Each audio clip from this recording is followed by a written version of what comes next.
declaration of array, static, and enum, and the use of ReDim and UBound is included in this video. So for the start, let's create an Autoit script. Upon opening Autoit, by default provide us with comment sections including the Autoit version we're using.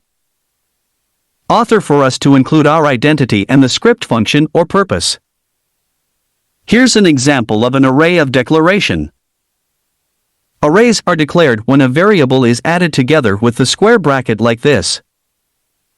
As I mentioned in my previous syntax video, without declaring must declare vars, variables can be declared without the scope.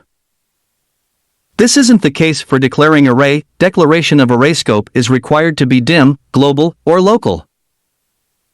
By using global, I make sure to make uppercase at the certain letter as my approach. In this example, we made a one-dimensional array with a declared size as 1.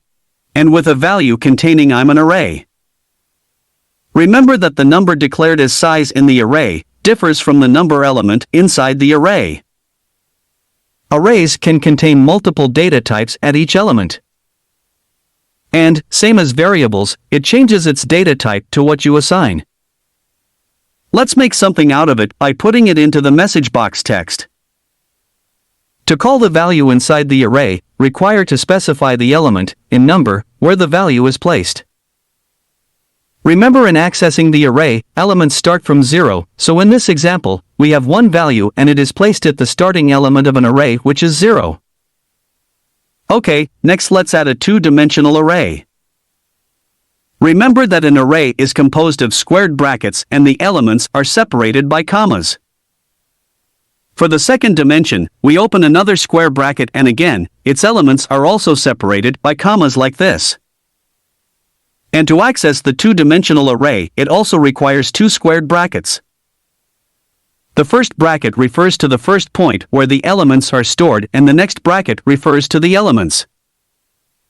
And for arrays with more than two dimensions, just add more brackets to refer to the points till they reach the elements point.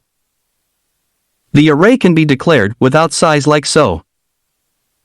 And if you declared array without size and assigned values, then the Autoit will provide the array with the exact size of the values you assigned. And if we have a two-dimensional array with two storing points of elements and assign a size only at the first point, then the second points will have the same size but with empty values. Let's make an example of a working two-dimensional array, but let's use the console right instead of the message box, so we can just follow the script in the console. This time we will use a carriage return like at CR. This breaks the line in the console for us to easily spot the things we are looking for, in this case, a console write. Assigning or changing values in certain elements in array is the same as assigning a variable. All it needs is by accessing the exact element where you want to store or change the value. In this example, we change the elements of the first point in the array to the values of the second point. Remember, arrays can also be declared as constant, so nothing can be changed. Array size can be changed by redeclaring it like so, but keep in mind that by redeclaring, so do its assigned values. Meaning previously assigned values are gone. And in this example, all points are empty. If assigned values need to be remembered while resizing the array, you'll be needing ReDim syntax. And here's an example. Autoit has an included script named array. This includes some functions that can help process arrays without you making them by yourself. An example of this is add array. Instead of walking through all scripting to add multiple values to be newly assigned, we just use add array. And there are a lot more functions so useful, but we'll have them explained in my other videos. So now we have static. By using static, it preserves the values assigned in local variables or arrays after exiting the function it's in and is only accessible in that function whenever it's opened again. To global, it has very little difference as global already stores its values and is accessible at global scope. Static acts the same as local in terms of declaring it inside a function with the same as the variable declared globally.